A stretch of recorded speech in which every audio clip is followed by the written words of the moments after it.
It's there it is. There it is. Let me get the view right. It's so great to see everyone. I can't thank you enough. And it's really special to be able to have these choreographers and dance practitioners here with us as well.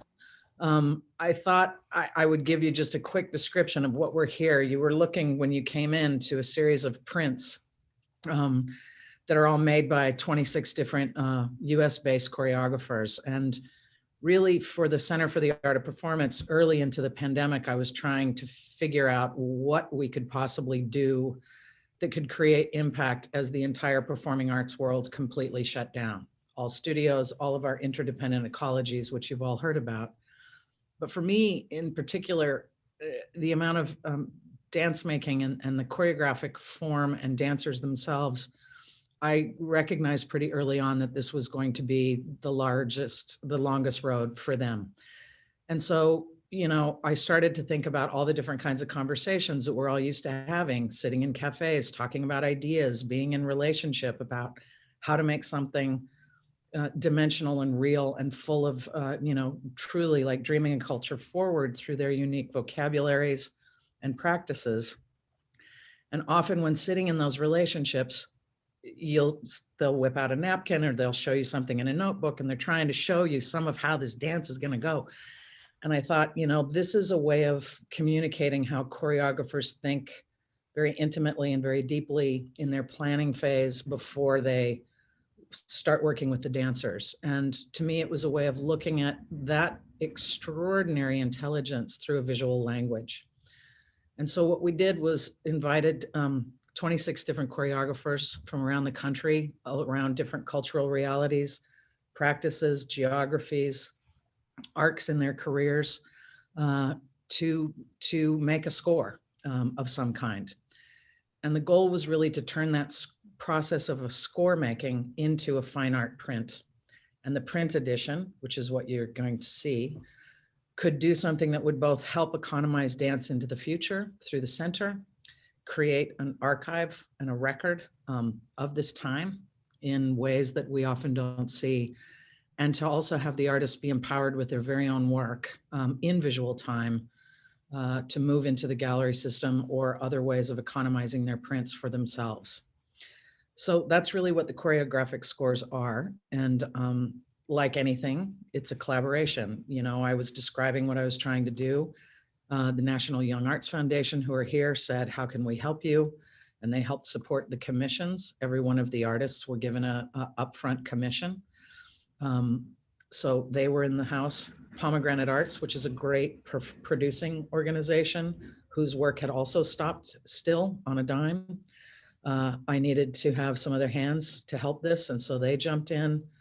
And then this incredible guy, John Robinson, he created some support that would help us be able to economize the printmaking process. Carla Breitner, who's been a member and participant with the center for a really long time, also stepped up to help us with these commissions. We had a grant, we had a little tiny bit of Mellon funding left, and I threw that into the pot. And so I want to thank them. And of course, Tony Nicholas at the Lapis Press, because the Lapis Press, you know, when I was young, I was a printmaker. I'd made prints. And so I thought, well, at worst case scenario, I'll have to go into a studio and make the prints myself for these guys, if push comes to shove. But sure enough, the Lapis Press stepped up and said, this is exactly the kind of project that we're designed to make. People who don't always make prints, really being able to engage in that process. So I just want to thank all of everyone in that mix. I'm so grateful to the choreographers, and a couple of weeks ago, all 26 were able to be in a Zoom together and see these prints for the first time. And then we wanted to invite some of them across really diverse spectrums to talk about the print and the process. And so you'll meet them really quickly. That was a little longer than 2 minutes. Sorry, everybody on the script. But I thought, you know, first maybe we should just look at these prints, because what you'll see from engaging with them is an extraordinary distinct difference in how these artists approached dance making or the sharing of some kind of intimacy, which literally happened over the summer. So we had the summer of 2020 where people were making these scores. And of course, the summer of 2020 was also when we watched the movement for Black lives, the intensity of the loss of the murder of George Floyd. All of these things were coalescing, and you will find pieces of this cultural time, not only of COVID and a frozen economy and a frozen way of making, but also a very active way of falling forward to the cultural moment that live in these prints. So if I can just whip through them real quickly, and then I'll introduce all the choreographers who are here. So this is an artist named Alice Shepard. She was actually sheltering in place in Northern California while she was making this score. And at the time, as she had just completed it, the fires broke out here, and she was waiting to be evacuated. And she called me and said, I've got my score and I've got my backpack. So this is Alice Shepard. This is Ann Carlson, who is with us, and she'll speak to her print in a minute. This is Azur Barton, who was an artist and is an artist and choreographer who was on the season based in Los Angeles. And we, with the Ford Theaters, had created a collaboration that couldn't move forward. And I invited her into this commission, and it was just a really beautiful way of her giving you how she shapes time. Brenda Way, Aoki, who's based in San Francisco, ODC Dance Company.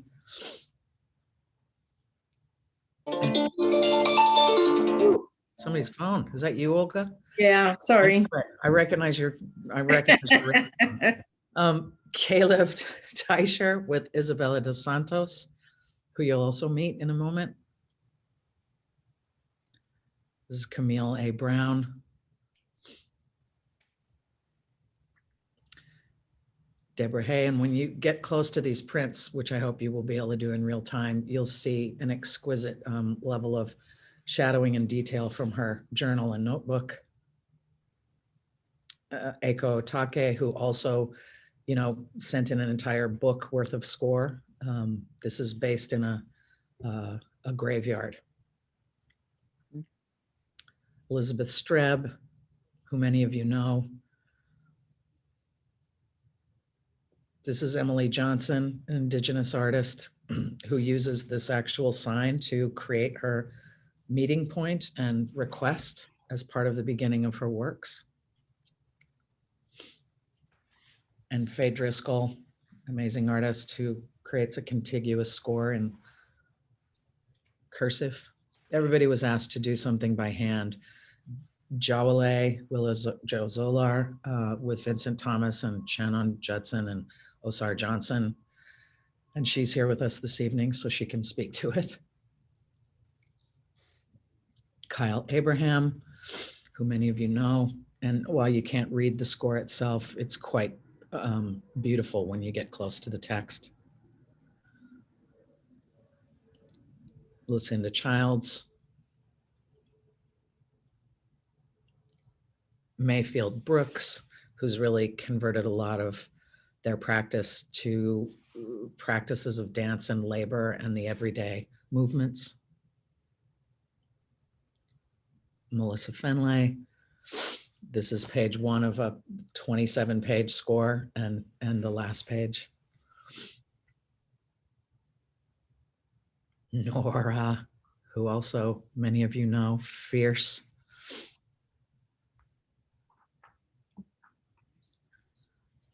And Okwui Okpokwasili, who's with us. Pam Tanowitz, who I think for those of you in LA would have, many of you would have seen the piece she did. It was one of the last pieces we had in the Royce Hall stage before the COVID came in. Ralph Lemon.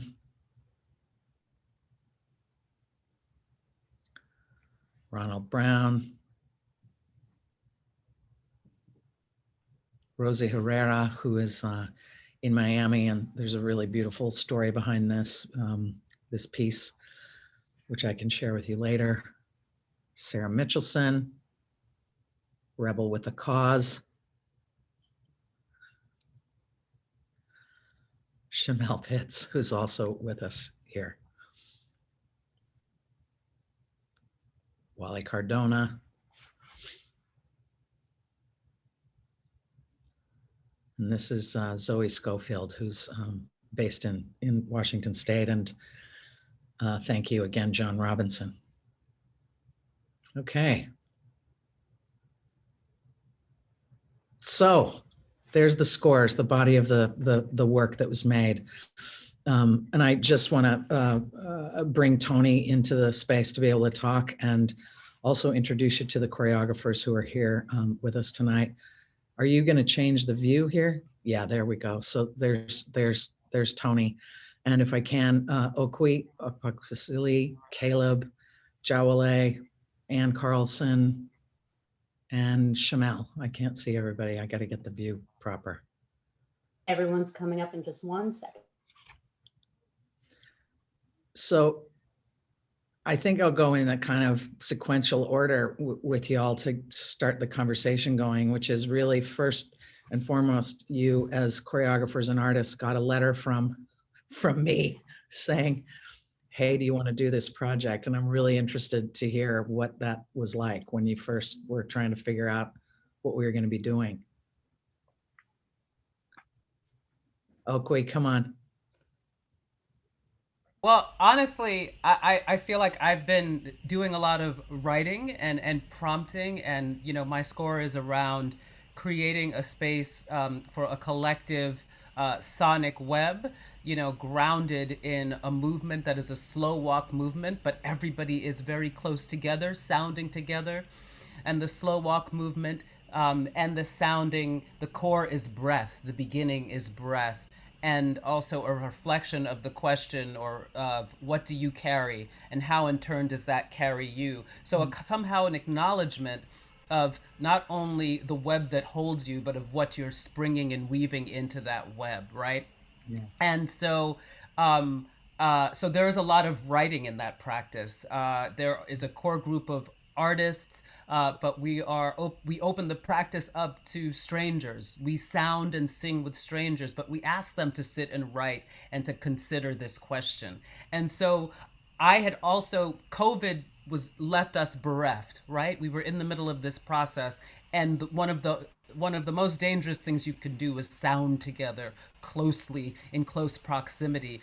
Sometimes in the space Jawole was in it, you might be next to somebody and a gesture that might happen is you put your head on someone's shoulder, or you're holding someone's hand, or you fall on the ground and someone falls with you or on top of you. It's such a space of touch. And so so I kept trying to sort of hold this memory alone, right?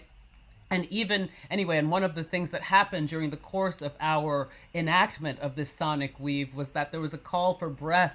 There was a content that said, breath, give me breath. So there are so many ways in which not only are we carrying something ourselves, but perhaps we're carrying some kind of concern, some need within the community. And I felt like it was just a space of opening, and then all of a sudden COVID closed it.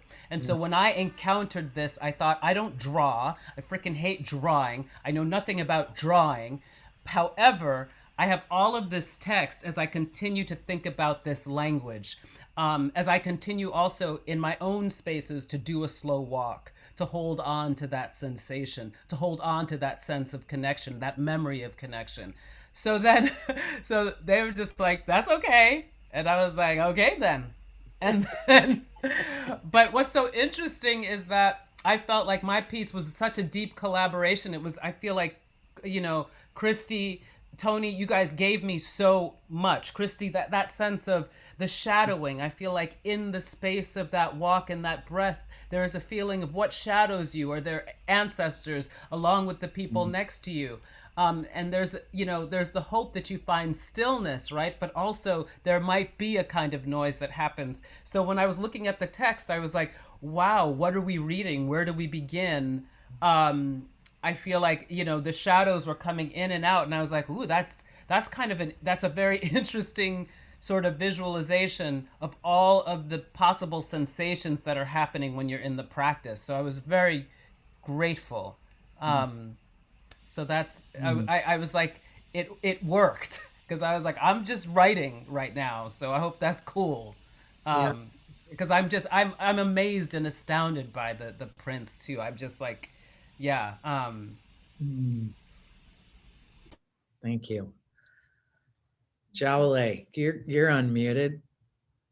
What I usually do when I get a correspondence that kind of blows my mind, I usually just sit and look at it for a Oh, while.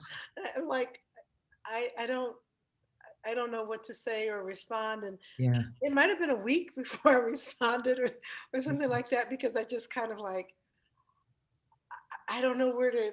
I was so in the middle of COVID cancellations, postponement, Yeah. that everything was, I had a wall. And at first I started to have that as the score. I had a wall of my schedule, which is index cards of where I was going to be at a very full summer.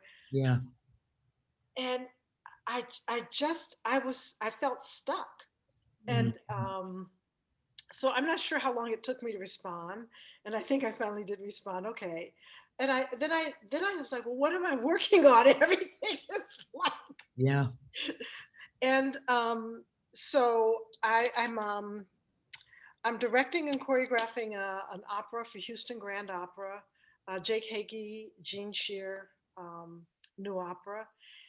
And so I thought, well, why don't I work on that? Because I work visually when I'm creating a character, or Yeah. I work visually. So I work with pictures, I work with quotes. I usually start with quotes Yeah. about things. And so I had a online board of all of these images and things, because I can't draw. Right. And so I thought, then me and the assistant choreographer, we started just kind of thinking about how could this be a character score Yeah. for what we were doing. So it was giving me life, because I really didn't know what to do looking at this wall of cancellation and postponements. And this project, which was supposed to go up October Yeah. 21, has also been postponed Yeah. to 2023. Yeah. But it gave me a kind of life to think about something when everything was just falling, away. Yeah. It's interesting as and I don't want anyone in the audience to miss the thing of saying a postponement from fall of 2021 to 2023. There is a gap in an artist's life and a dance company's life, in a focus, that to elongate time for that far is an extraordinary thing to have to face. So I just wanted to really have us hold that for a second, because it's very real. Thank Did you. anybody read the article in the New York Times about these roadies whose whole life is spent on the road with, okay. Yeah. And they had, I don't remember her name. She formed a group, a therapy group for everyone to talk about their specific pain around. The money was an issue, to be sure, but also the rhythm of their lives. Yeah. They were always gearing up for the next tour. Absolutely. And it's just stopped dead in your tracks, and people were bereft. So she formed this group. I thought was really a life-saving idea on her part. Sure. Caleb, how about you? And if you Hi. guys need to show your print to create the correlation, please feel free. Yeah, maybe. I really liked getting this email. It was a weird one, and a nice weird. Yeah, what I love about dance is that we all are hypothetically doing the same thing, and yet that's very much not true. We all have different approaches. We all have different aesthetics, of course, but we all are trying to accomplish different things, and it somehow gets lumped into the same medium somehow, which I like. It means that everything is sort of expressing its different idea. When I got this email, my mind immediately started racing. And then maybe after about 30 minutes of racing, it was quite clear how I thought the prompt would be answered. And for me, it wasn't necessarily capturing an existing work or a work in preparation. It was actually trying to distill some sort of philosophical underpinning to how I believe creation could develop. To me, the dance practices that I'm a part of and the things that I do are a form of embodied philosophy, let's say. I feel like I am moving and it looks like something and it feels like something, but it's also a way of me expressing the way I want the world to be, the way I see the world. So I was trying to think about how to get people to see my philosophy. I had also actually just finished at the time rereading Octavia Butler's Parable of the Sower. And of course, the protagonist in that book is going through a sort of a moment of trying to understand where her, theology or philosophy sits.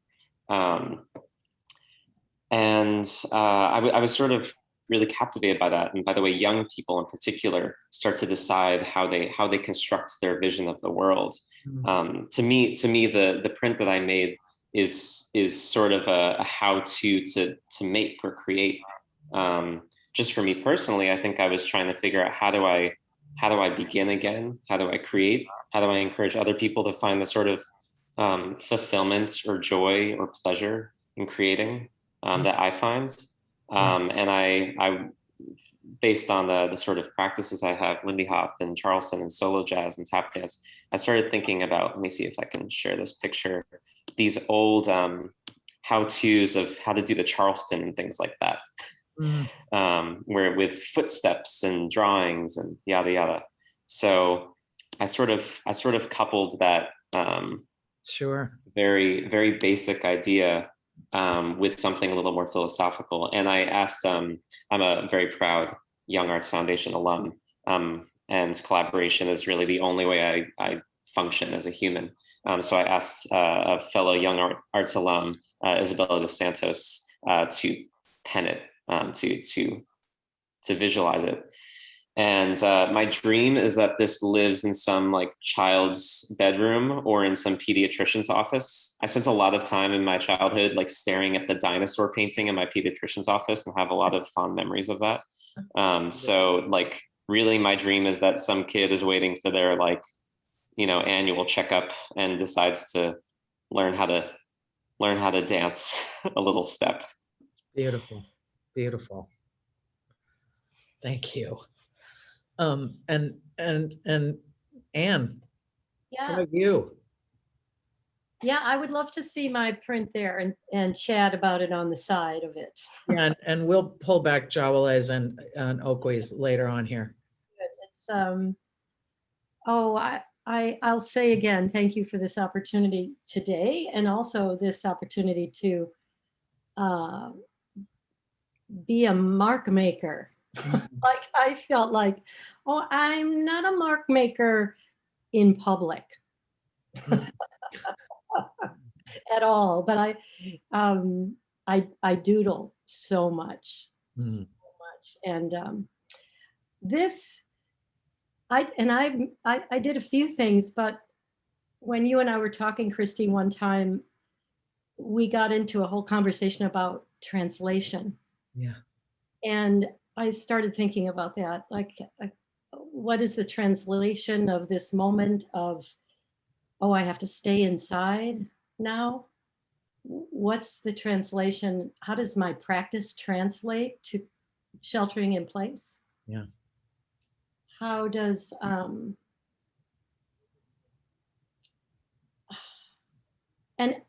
the one layer, I don't know if this happened for other people, but I kept thinking about Pompeii. I kept thinking about like, there was a sudden stopness. And, and I loved like reading about Pompeii as a kid. And what was that like? And I had this little book, A Dog of Pompeii. And it was just that the dog's bones ended up, anyway, I can't remember much of it, but it was so, and I look at objects now thinking, what if this just really all stopped? And there was something in the sheltering in place which brought that up. So that has to do a little bit with my footprint on this page.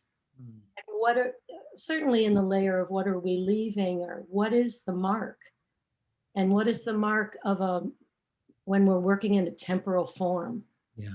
what is our footprint on the earth? Mm. Uh, the other aspect of this, oh gosh, I always think about the Duchamp thing, in expressed intention versus the unintentionally expressed, because the lower part of this is a drawing I made of a spatial, for performers to be on this line, and then they had these choices about how they would move forward. And it was a piece called Friends, and I had it written, and this was from 1986 maybe. Mm. Piece of paper found its way to my table. I mean, I know that sounds nutty, but all of a sudden I looked down, I saw this piece of paper from an old file that had this drawing on it. Hmm. And I wasn't out at the time. And so I did a piece called Friends with all these women, and I couldn't wait to get to rehearsal. And I was like, oh, what's that about? And it was a different era, and I had to kind of drag myself out of the closet. So, to me, there's that layer in it too, that Sure. all these friends, quote unquote, were putting their feet on the line. Yeah. So, you know, it means that to me. Yeah. I think it certainly means that. Mm. The unintentionally expressed is then left to anybody that just looks at it. Yeah. Thank you. Wow. TMI a little bit, but not really. And it's fantastic. I mean, Shamel, how about you? There's a lot underneath the, do you want us to see the print? Or do you want to just? Sure. If we can see it, and I'll actually love to read one of the pages from the score print. Okay. So it's still, and still through the sameness, the times are changing, revolving, evolving, spinning on its head, opulence of negligence spirals the mass of boulders downhill, hard-headed instead. Internalization of stuff, of self, health, heat, help, the other, air, swells and boils the blood, the outpouring of red dwells, deep diving in solitude comes the emergence of some clarity, and with creativity and fortitude comes some depth and steps in solidarity. Beautiful. So let's Lana, let's go to the screen and we can have Shamel talk a little bit about this. There we go. Yes. So to answer your question, Kristy, how did we feel when we first got this email from you? Similar to, as the other choreographer said, I felt, what?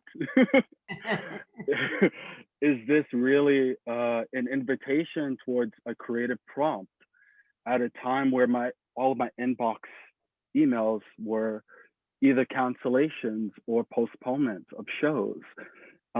It was a time, the invitation of the prompt came at a time of stuckness, of aloneness, of emptiness of life force, of purpose. It was very existential crisis at the time, and even took a lot of energy and effort to get out of bed. So when I saw that prompt, I thought again of a reminder that, and an interest towards this connection between solidarity, actually solitude, creativity, and solidarity. So how can we as creators, we always somehow start with the self, the body. How can we go from that lab test and try out ideas that we've listened to? And with the listening to ideas, how do we translate that into something? My creative process has always started with a notebook, and I guess that's scoring. I loved how your prompt also said it could be anything, even scribbling on a napkin, as you did with many choreographers. So I felt not pressured, but propelled really from this score. And it actually led towards me remembering, you know, ideas of creating a new work. And during COVID lockdown, during the murder of George Floyd, and, you know, the constant weaponization of Black male bodies, I remembered that I had this passion to investigate a new duet with two men that had a lot to do with the allowance of Black men to soften and the power within that softness, the vulnerability as a source of power, which we learned so beautifully from the examples of women. And we know that we both encompass both of these qualities. So I wanted to investigate how can two men together who can meet and be matched, but the match is made not out of aggression, but out of a melting into one another, met with effeminacy that then enhances itself into electricity that can considerably can offer tenderness as power. So I started to continue with that book that this score prompted, and that led me towards scoring for Touch of Red, which I've been doing ever since. And then went into different residencies. I'm not sure if we talk about this now, Kristy, or I don't know how you want to go with this. Yeah, well, let's give that a beat, because Cool. this was so rich, and there's more that's rich. So let's take a beat, and thank you. So beautiful. You know, Tony, when I contacted you and your team at the Lapis Press, and I was talking about this project, you immediately jumped forward, and I was so grateful, as well as working with your entire team and all the printmakers and everyone at the Lapis Press. And maybe you can talk about how this project has, I mean, one of the things that we talked about was less about the visual world and the printmaking world, knowing the choreographic world, but often through many of your collaborations with visual artists or writers or others, it was like, oh, so there was this way of finding relationship through all of these different lineages. And then, of course, you know, printmakers are awesome. So let's hear from you. Well, Kristy, our business is about relationships, and we collaborate. That's the essence of what we do at Lapis. And it's interesting to hear all of your wonderful choreographers' stories, because frankly, I hadn't heard them before, and I'm used to dealing with artists one-on-one and really getting to know them well. So in essence, I ended up, or my team ended up collaborating with you, Kristy. Like, you were the curator, and everything was funneled through you. So it's always important to be dealing with somebody. I mean, the creative force is coming through you, but it's being fed to you by 26 other great artists. And look, this was a very, very ambitious project. And I've done projects for museums and schools and charities. We did a print with Kehinde Wiley for the Artists for Peace and Justice in Haiti that did really well. 30 prints. That's all we did, were 30 prints. This was 1,000 prints. So, you know, it's an incredibly ambitious project. And look, we all went through lockdown. It's been a horror for everybody, not just the arts, but all facets of society. You know, we had all of these racial injustice, political instability. It's just been a horrible time, but, you know, everybody's got to keep the spirit up and move forward. So I was determined to try to help any way I could. And we were trying to balance 3 other editions. I've been working on a sculptural edition with Ed Ruscha for the last year, which has been interesting, and it's a tangent to this discussion. But we had 4 vendors, and they all shut down by COVID. There were COVID outbreaks everywhere. So, I knew we were going through all this, and I just wanted to budget the time from our studio. Our people, they want to contribute, they want to help all of our compatriots in the arts and other facets of society. So we're here to help, and we're glad to work with you. And it's obviously very complex. Many of the compositions were different. There was a wedding veil, there was a layered collage, there was paintings, there were annotations. So they all had to be scanned and color corrected. And this is what we do, and we had to pick one type of paper that would work on all the different prints. So that was also a challenge. And we went through the process with Kristy, emailing, phone calls, even meeting back and forth in order to get this done. But I'm very, very happy to participate and to help. Beautiful. Isn't that, I mean, the paper alone, I wanted to, with all the choreographers, make sure, there's a labor and an emotional labor and a labor of dealing with confusion and a labor of dealing with excitement and enthusiasm. And I knew that this prompt was going to be like, what? And, and that piece of, I can't draw, or this, that, and the other thing, and trying to make it like, this has got to have some kind of levity. It's how do you have that levity? So it was funneled through me so that I could go back and forth with many of you, so that I can make decisions quickly for them. But this paper, like what the paper stock was going to be and what the dimension was going to be, because we wanted it to be able to all fit into a complete set as well, was huge. How many different color inks? What kind of ink? Inventing different kinds of palettes of the ink, the whole thing. So, Lapis, you guys were incredible. And the amount I loved going over there. It was like, besides being in my giant empty theater office, I would go to Lapis masks and all of that, and early in the morning, and just start working with like, what do you think of this? And what about this? And, it was really a beautiful way to be in relationship to lift everything that you guys were both doing, thinking, and feeling. This whole pandemic has led to a sense of loneliness and isolation. Like, you told me stories about being at UCLA all by yourself, and just maybe hearing some mice scurrying around behind you. And we never had any visitors or anything like that. And it's nice to be able to interact with human beings again. And like we talked about getting vaccinated and maybe having light at the end of the tunnel, and just getting back to normal would be a wonderful thing. Yeah. I wonder if I want to make sure other folks have a chance to either ask Tony things or talk about things you noticed, or if you want to put your print up and talk more about it quickly before we get into Q&A questions from everyone. Does it bring anything up for you, Jawole? Well, I was thinking about maybe going, if I can, me and technology are not good friends, but I thought I would maybe go to where we kind of started. If I could bring that up, let's see if I do you want to bring up your print? Yeah, maybe bring up the print, and then I'll see if I can screen share this other. Sure. So often when I start a project, for some reason, a lot of my projects have to do with ancestral forces. So I start with a cosmogram called 4 Moments of the Sun. And it's midnight, noon, sunrise, sunset.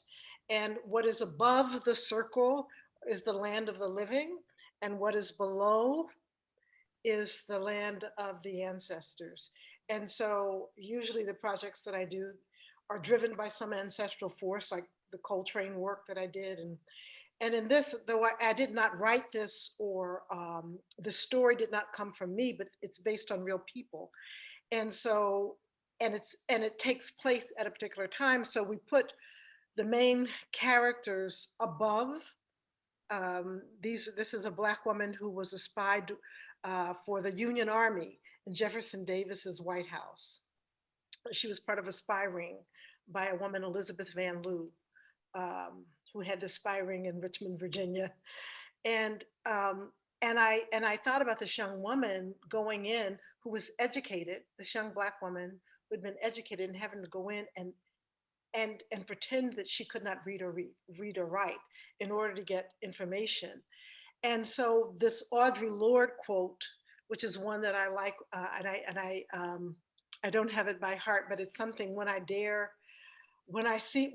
afraid, I see myself as powerful, and I dare to be something more than itself. I'm paraphrasing it. I don't know if you can see it any closer. But I thought that's like, that Audre Lorde quote sits with me a lot. And that's where I start when it's something that I'm thinking about. I need courage. And then the woman, Elizabeth Van Leeuw, this quote is from her journal. She kept a diary, and that's how they know that what she did was really real, is that they found this diary because she burned most of the records during the Civil War to protect those people who were spies. So a lot of information we don't have, but it's basically saying, oh, Army of the North, you know, how glorious it will be when, you know, when you come, and, you know, this horrible war will be over. And I thought about this noble, she wants to do the right thing. So although she was mired in her own complications. And then the dancers who are part of this, and this is created. Jake and Jean both wanted the dancers to be an integral part of the storytelling. They'd never done anything like this. I certainly never done anything like this. And there were parts where they were written where they were playing enslaved people, and there's parts where they were spirits. And I thought, well, I'm not going to call them slaves. I'm not going to call them the enslaved. So I named them the is, was, will, as a way to give them, and they are in the land of the ancestors. And I took quotes from Ta-Nehisi Coates' book, The Water Dancer. And there was always something just so powerful that he would write about these ancestral forces. And then for this is a made up character, the main character's mother, who's a spirit. And we talked, you know, she sings in fire, she dances in fire. So we talked about ring shout, circularity. We had lots of drawings of circularity and power. And it's a quote by Sadia Hartman that is in there. So that's kind of how I frame my thinking when I'm creating. I'd never done it like this visually. I usually just done it on something like some kind of storyboard. I'll share this, if I can share this real quick, and if this all works. There it is. This is kind of where we started, because the quilts are all through the piece: Mary Jane, Elizabeth, Urban Bushwoman, Lucinda. And so this is kind of what we just started writing. And this was all long distance, you know, how we were thinking about this. And then that's when I brought in Shannon, who's co-artistic director of Urban Bushwoman, said, come help me with this. And then her son's a visual artist, is like, you know, we're always like a community, come on over. Like, it's like a potluck. Let's just work on this together. And that's kind of how everything progressed. You know, I mean, audience in here, just to keep you, you know, when I was sending these invites to you, the commissions, and I'll just tell you all, it was like $1,500 for CAP. This was, how do I utilize the very last shreds of resources that we have and have some dignity about that sum of money, which is of course tiny, but I also then tried to make it accompanied with a, you know, this doesn't have to be hard. Please don't try and over exceed in this moment of an invitation. But of course, did you just hear Jawole and her whole, like, okay, so now we've got collaborators and we've got this and color and movement and this and that wasn't even the whole score. So I'm just saying, you choreographers, you like to take a little bit of a high bar to absolutely everything you do. Okwui, do you want to pop your piece up just so they can, I just want to make sure they see the visual. I feel like, yeah, pop it up. So it's so there's just a lot of language. It's an excess of language. It is us trying to talk about breath. What do you carry? Yeah. And it's a practice for us to be together, to move together, to breathe together, to remember together. It's a practice that I do now. So actually, it's not a score for performance, but it's a possibility and a score for being in relation to each other now. And I just couldn't. I mean, and but it's so alive in this way that it's wonderful, because that's what's happening to me. But like I said, it is a practice grounded in breath and stillness and a kind of quiet, but also so that you can be porous enough to hear the people next to you, to hear the people behind you that have come before you, to imagine new things. But that, I mean, and yeah. that I wanted, so when we received her score and when she was talking to y'all earlier about, the shadows and this and that, I was trying to, Jawole, who was the kind of master printmaker who we were working with at Lapis Press early in the mornings and late at night and in between other holding up the sky moments.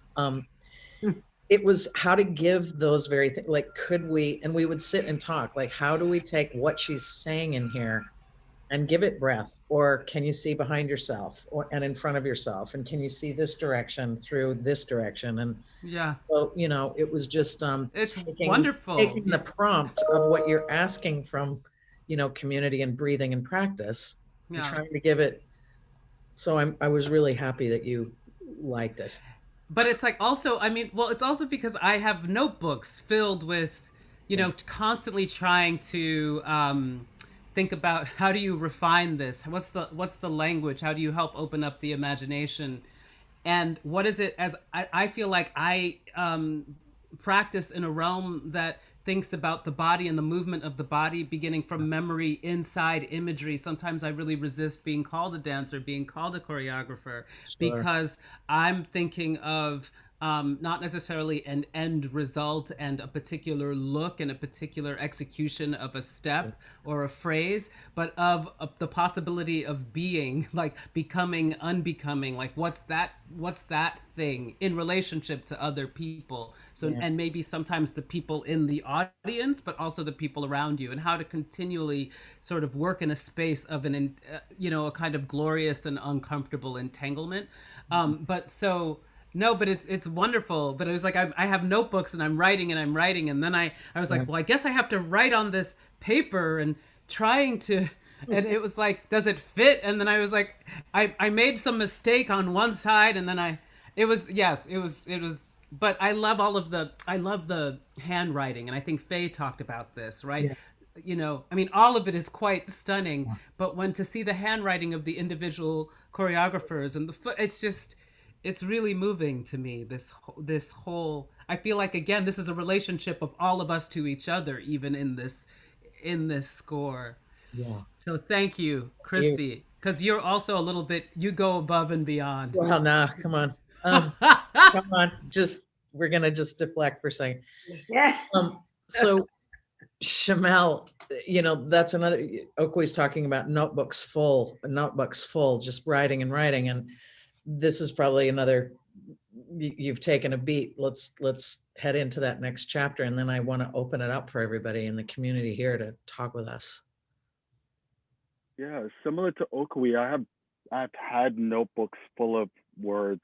And my first performance actually started from the book itself. Like it's called Black Box, and I started writing text about 13 years ago, and decided to make a live performance just as an excuse, really, or a platform to give space to the words. Because I like the way that words also have the potential to dance and to move. So that has always been a part of my practice. And with this particular score, it propelled me into a creative process. And that creative process is the duet Touch of Red. And I was so eager and excited to get back into a studio again, because, studio feels more like home than home. Just used to it there. So I had several fortunate opportunities because of Young Arts as well, shout out, to get back into a space at New York Live Arts and to create. And I was full of stuff, and my notebooks were full of stuff. And then we took a break from that crazy creative process and moved on to a very special partnership at Jacob's Pillow, where we were part of a bubble residency. And it was my first time at the Pillow, actually, and it was my collective's first time there. And I continued this process of journaling, and a lot came out of it. Also, not only language with the score, but also legend. You know, I started to make different formations, and we started to understand the codes that we were working with. Yeah. And